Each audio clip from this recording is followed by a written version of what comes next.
Hi అండి. ఇదైతే మనం సాంబార్ రైస్ అనమాట. సో 1 కప్ కందిపప్పుకి 2 కప్స్ రైస్ తీసుకున్నాం అనమాట.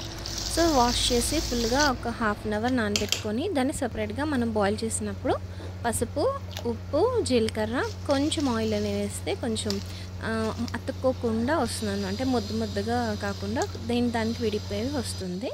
సో రైస్ అనేది మన పక్కన బాయిల్ చేసుకున్నప్పుడు నుంచి ఆనియన్స్ తీసుకున్నాను అనమాట. మీకు ఏమేమి వెజ్జెస్ కావాలో అవన్నీ వేసుకోవచ్చు. నేనైతే ఆనియన్, తర్వాత టమాటో అండ్ బీన్స్, వంకాయ, ములంకాడ తీసుకున్నాను అనమాట. మీకు కావాలంటే కాలీఫ్లవర్, ఇలా ఏ వెజ్జెస్ ఉన్నా సరే మేము తీసుకోవచ్చు.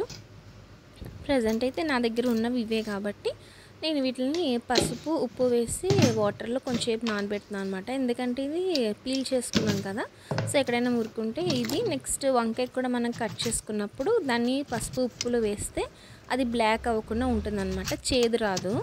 అండ్ మనం వంట చేసినప్పుడే వంకాయ అనేది కోసుకోవాలన్నమాట. సో ఇక్కడ మిర్చి తీసుకుంటున్నా. ఏంటంటే మళ్ళీ కొంచెంసేపు అయిన తర్వాత మనం వంట చేసినప్పుడు వంకాయ అనేది నల్లగా అయిపోయి నెక్స్ట్ చేదు వచ్చేస్తుంది. సో అందుకే ఇలాగా పసుపు ఉప్పు కొంచెం నానబెట్టుకోవచ్చు. సో వెజ్జెస్ అన్నీ కట్ చేసేసుకుని నేనైతే క్యారెట్ కూడా తీసుకున్నాను అనమాట. నెక్స్ట్ మీకు కావాలంటే కీరా, ముల్లంగి ఏదైతే వెజ్జెస్ తీసుకుంటున్నా మీకు పర్వాలేదు. సో ఇక్కడైతే నెక్స్ట్ ఆనియన్, పసుపు, ఉప్పు వేసి వెజ్జెస్ని ఫ్రై చేసుకుంటున్నాం. ఈలోపు అన్నం రైస్ ఉడికిపోయినప్పుడు దాన్ని కొంచెం మ్యాష్ చేసుకోవాలన్నమాట. తర్వాత నేను ఫస్ట్ అయితే గట్టిగా ఉన్న వెజ్జెస్ వేసుకున్నా ఫస్ట్, ఎందుకంటే క్యారెట్, తర్వాత ముల్లంకాడ వేసుకున్నాను అనమాట. తర్వాత బేగా ఉడికిపోయేవి వంకాయ ఇవన్నీ ఉంటాయి కదా, లాస్ట్లో వేసుకోవచ్చు. తర్వాత చింతపండు నానబెట్టి నేను ఇలా ఫిల్టర్ చేసుకుంటాను అనమాట. సో ఏమవుతుందంటే ఇసుక, డస్ట్ ఇంకేమైనా ఉంటే అది రైస్లోకి రాకుండా ఉంటుంది. సో ఇప్పుడైతే ఇవన్నీ బాయిల్ అయిన తర్వాత నేను కారం, నెక్స్ట్ సాంబార్ పౌడర్ వేసుకున్నాను అనమాట. ఇది సాంబార్ పౌడర్ నేను చేసుకున్నదే. సో నెక్స్ట్ ఇప్పుడు కరివేపాకు, కొత్తిమీర వేసుకొని కొంచెం ఇలా ఇప్పుడు వేసుకుంటే కొంచెం స్మెల్ పడుతుందన్నమాట. తర్వాత నానబెట్టిన చింతపండు కొంచెం వాటర్ వేసి మనం బాయిల్ చేసుకోవాలి. అది ఉడికినప్పుడు మళ్ళీ అన్నం అనేది కొంచెం మెత్తగా మెదుపుకొని ఇందులో కలుపుకోవాలన్నమాట.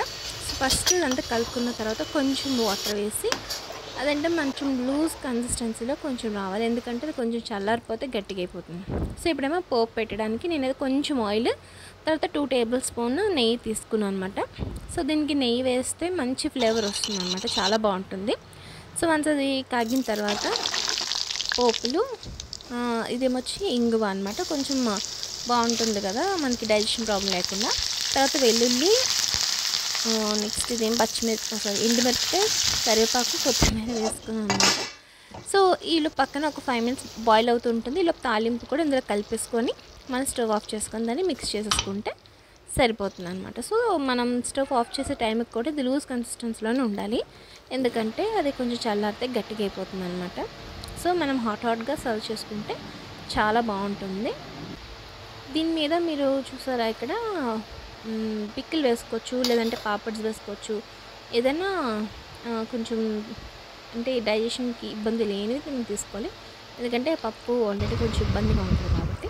సో చూసారా, ఇలా మనం రైస్ సపరేట్గా, వెజ్జెస్ సపరేట్గా బాయిల్ చేయడం వల్ల ఏమవుతుందంటే ములంకాడ అనేది ఇరిగిపోకుండా ఇలా ఉంటుంది. అదే మనం ఒకేసారి రైస్, ములంకాడ ఇవన్నీ వేస్తే కుక్కర్లో పెట్టామనుకోండి, అది ములంకాడ అనేది పేస్ట్ అయిపోతుంది అనమాట. సో తినేటప్పుడు కూడా మీరు కావాలంటే నెయ్యి వేసుకోవచ్చు. సో ఆల్రెడీ పోపులో వేసాం కాబట్టి అక్కర్లేదు, కానీ వేసుకుంటే ఇంకా టేస్ట్ బాగుంటుంది. వీడియో నచ్చితే ప్లీజ్ లైక్